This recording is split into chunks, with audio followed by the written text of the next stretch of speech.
met everybody, so I hope that you are feeling well introduced to the crew and what's going on this week. I'm back. If I missed you in the very beginning, I'm Amanda, and right now we're going to kick off module number 1 of 15 different modules that we're going to take you through this week. So the reason you need to know what module we're on is because this week is not just about learning and professional development. It's also about some freebies, some giveaways, and even some professional development credits. So I want to take you guys really quickly to our home base so that you can kind of see the expectations and the things that you can expect this week as far as our drawing and raffle and professional development hours. So if you are on your phone, you can just kind of follow along with me, and then later on go ahead and click on the link. But again, the address is going to be bit.ly/Tech Talk Week 2017. So I'm going to move my screen right over there so you guys can see it. All right, so here we are. I'm going to make this full screen. And we're here, guys, at the Back to School Tech Talk Week. Again, it's bit.ly/Tech Talk Week 2017. And you're going to see all of this information here that I showed you at the very beginning. I have written a blog post, and all the blog posts will be linked here as they are published. So mine is currently live. So if you'd like to go ahead and take a look at my blog post that goes with tonight's presentation, you can see it here, 6 ways to use Snapchat in the classroom. I will go through a demonstration of some of these, but the full version you can find here. So that's good for you to know. You're going to see the other presentations linked here on the calendar. So that's another reason you want to come here.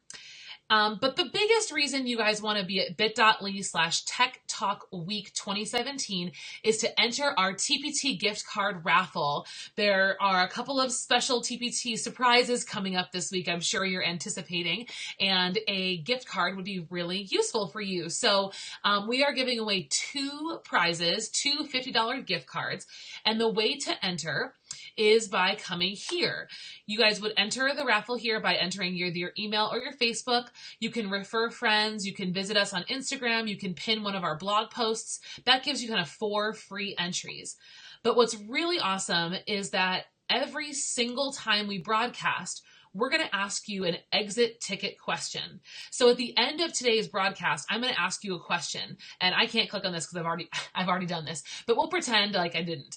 So you'll get this question that says, what is the answer to today's question? You'll simply fill this out with your answer, and you'll get credit for attending the broadcast.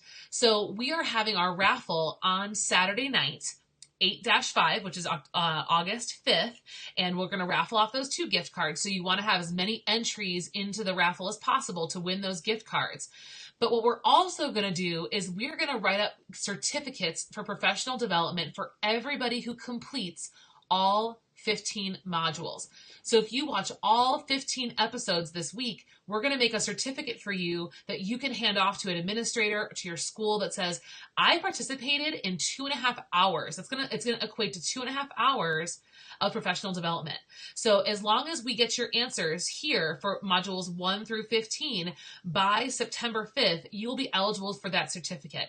Now, that is kind of up to your school and up to your administration whether or not they'll accept this kind of professional development, but we'll be happy to issue you a certificate, some proof, and then you can kind of take your luck and see if you can actually use it. So that's why you want to be here on this website every day. You want to come back and you want to enter for each time there's a module. Each time you watch a video, even if you watch them on the replay, you do not have to be live in order to enter these. So please, please, please come on over and take a look if you get a chance. So with that said, I think we're ready to get started. I think we are. I'm really pumped. Okay, so let's talk about Snapchat. I would love to hear from you guys in the comments. Can you guys tell me really quick what you teach? This is the secondary series, so I know we've got secondary teachers from all different disciplines, geographical areas, but I really want to know what you teach and maybe even the grade level. So you should probably be somewhere between 6 and 12, I'm guessing, but can you narrow that down for me just a little bit more? Maybe your grade level and your subject area. Let me know in the comments so that I can kind of get a feel for who's here in our audience. That would be really awesome. So it looks like we've got ELA, 6 to 8 social social studies. All right, wonderful. I know we got some other social studies in here. Okay, 10th and 12th, 8th grade ELA, fantastic. All right, cool. So really what you guys can expect from Snapchat, I think, is a way to have students interact with text in a new way. So let's go ahead and I'm gonna get rid of this, and I'm gonna attempt my new, this new mirroring software that should work for us here. Let's see if we can get my phone on here. All right. All right, 1 second. All right, can you guys all see my phone? My Facebook's going a little bit crazy right now, isn't it? All right, so if you guys can see my phone right now, there are lots and lots. Oh, hey, Janice is here. Hey, I know, aren't you moving up in the world? I thought you have a really big job this year. So Snapchat, it's this little ghosty, the little yellow ghosty right here. This is Snapchat. A lot of people are using Snapchat for the social media part of it, the very social part of it. And I think if I were to look in the comments right now, most of you would agree, like Siri said, all of our students have Snapchat. I have some of the most impoverished students in my county, but they still have found a way to get a phone with Snapchat somehow. Like Snapchat is where the kids are right now. Oh my goodness. That's not what we want. So Snapchat, I feel like, is one way to just kind of connect with kids, and you guys can read more about it on the blog post. So I just want to kind of get started with a demonstration and generally speaking, the ideas of how I want to use Snapchat. So before you get into Snapchat itself, you want to save a few images either on Google Classroom or somewhere where students can access them. So an image would be something that you want the kids to manipulate. So for example, I'm going to take you to my camera roll really quick. Hopefully there's nothing embarrassing here. Okay, so for example, this is something that I would want my kids to interact with. This is page 1 of Fahrenheit 451. And traditionally, what we would do is have the kids annotate in their books, underline, highlight, the whole deal. I would like them to do something more digitally interactive with it, and we're going to use Snapchat. Another way of using it, I thought about potentially using a map. So here's a map I downloaded of Asia. So you could be asking kids, all right, I want, in this group and that group, I want you guys to pick a different country in Asia, and I want you to highlight a fact. I want you to put a sticker that represents the emotional turmoil of the country, and give them a couple of specifications of what you want to transform the image into. So here's what Snapchat could end up doing to this picture. Right? So I already made this one ahead of time. I'll show you in just a second how I did it. So I can kind of go from a blank template that my teacher gave me and then transform it into something new. So if my focus was North Korea, obviously things are no chill over there right now. I could define the relationship as tense. I've got a little emoji that kind of helps. I've circled it geographically on the map. I've got the flag. I've even written propaganda as something that comes to mind when we think about North Korea and the things that are going on there. So that's kind of, one way of doing it. Oh, hi, Ashley. How are you? So, and then of course, let's go back. Here's another version of what our literature could look like. So here for literature, I identified tone, right? I circled this really important moment on page 1 and identified the tone. I've also identified a literary device at the very top. I found personification. So that's kind of to give you guys an idea of what the result could look like.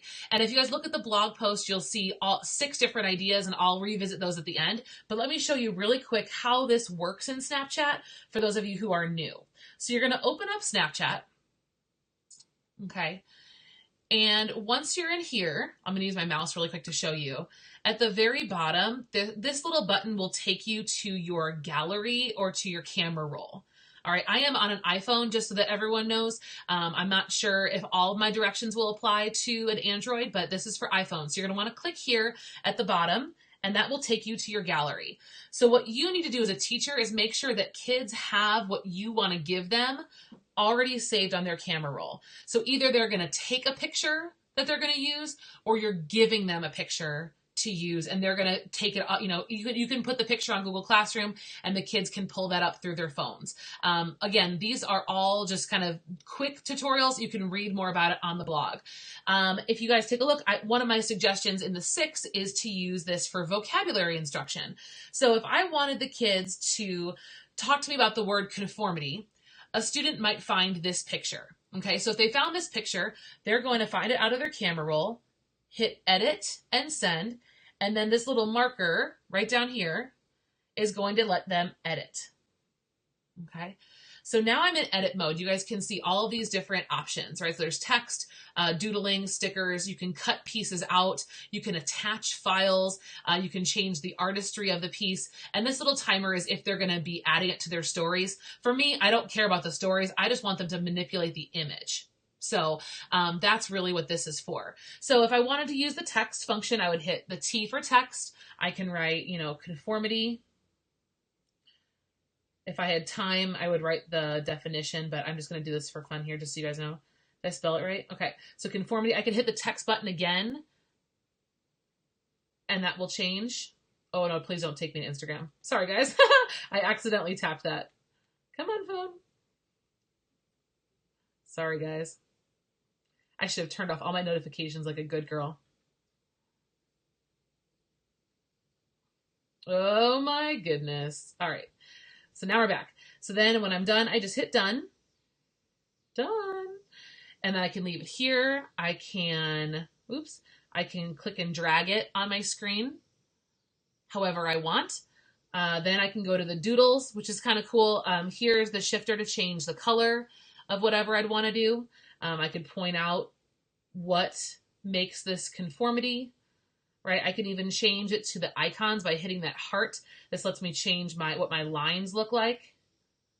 Right, that's kind of pointless in this activity, but you can see, yeah, they can definitely do that. So once you've had them manipulate the image following whatever directions you have, right? There's stickers here where you can kind of have this. The kids have the most fun here picking out stickers that match or help the image in some way. So once the kids have finished, this arrow down here at the bottom allows them to save the picture. So you'll just click that picture right there, and then they can save the image. It goes straight into their camera roll. It's done. It's saved. So at that point, they have got something to turn in. And once they've got something to turn in, you're in great shape. So I'm going to go ahead and take you guys out of here. Okay. So right now you guys have kind of got the basic idea. That's really how Snapchat works. So you can see that, like, obviously you could do a lot of this in Google Drawings. You could do a lot of this in Instagram. You could do a lot of this in PicCollage or PicMonkey. There are so many different ways that you can do the same type of thing. But I think Snapchat is just it's trendy right now with the kids, and I think that they really connect with it. So let me show you guys my other ideas, and then I'm going to let you guys go and see if there's any questions. I haven't been able to keep up with your comments, but I will definitely take a look at those later in the broadcast. So if you guys come on over here to 6 ways to use Snapchat, my first suggestion is book snap. So I saw somebody mention this in the comments already. This is basically what a book snap is. So it's doing annotation using Snapchat. So you take any picture of text and then do annotation on it. I've also seen some librarians do book talks. So Snapchat also allows you to kind of stack those images and make video. So you can do continuous 10-second videos that would go one after another, and the kids could do book talks. Think about something that the kids have read. It could be a homework assignment. It could be something that they've learned. Summarizing something in 10 seconds, they can do that, and then they can just stack them all together. You got a video. Writing stories. This is very similar to book talks. If your kids are writing anything, any subject, have them write it in a picture, right? Narrate it and create a video in Snapchat out of it.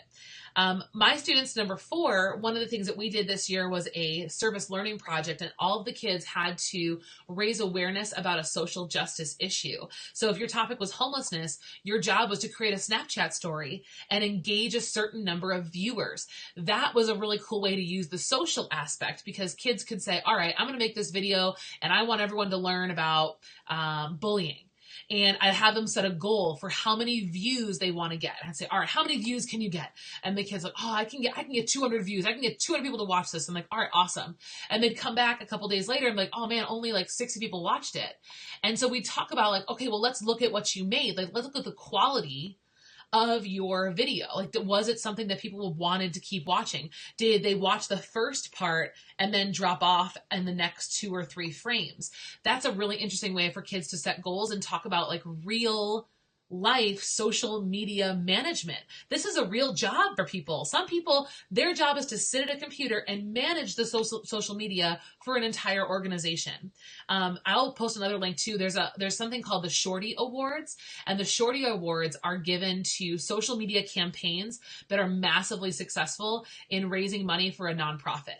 Really cool way of looking at technology and writing and literacy as something that's a real life job and need in the 21st century. And then the last 2 that I really think are a great way to use Snapchat is to practice with vocabulary. Whether you give the kids an image, the kids find an image, or the kids record themselves acting out a vocab word, Snapchat will be a really fun, quick way for kids to practice vocabulary. And then, of course, revision is another idea. Taking students to take a picture of a mistake that they made and then using Snapchat to do the revision is one final way that they might actually use it in the classroom. So all I can recommend to you guys is, excuse me, don't choke. What I can recommend to you guys is to not be afraid. Take chances with all this technology this week. You don't need to be afraid of things. If they don't work out, they don't work out. And if you're not a Snapchat expert, that's cool. Your kids probably are. You probably know plenty. So I hope you guys got lots of ideas. Feel free to ask questions, add comments. You guys can comment on the blog post, comment on Facebook. I really am out of time. I don't want to keep going, but I just want you guys to know that we believe in you. We're back. We got your back, and we can't wait to see you guys again tomorrow night at 7 p.m. for the next installment of Secondary Series Goes Back to School with Tech Talks Live. Talk to you guys later. Thanks for coming by, everyone.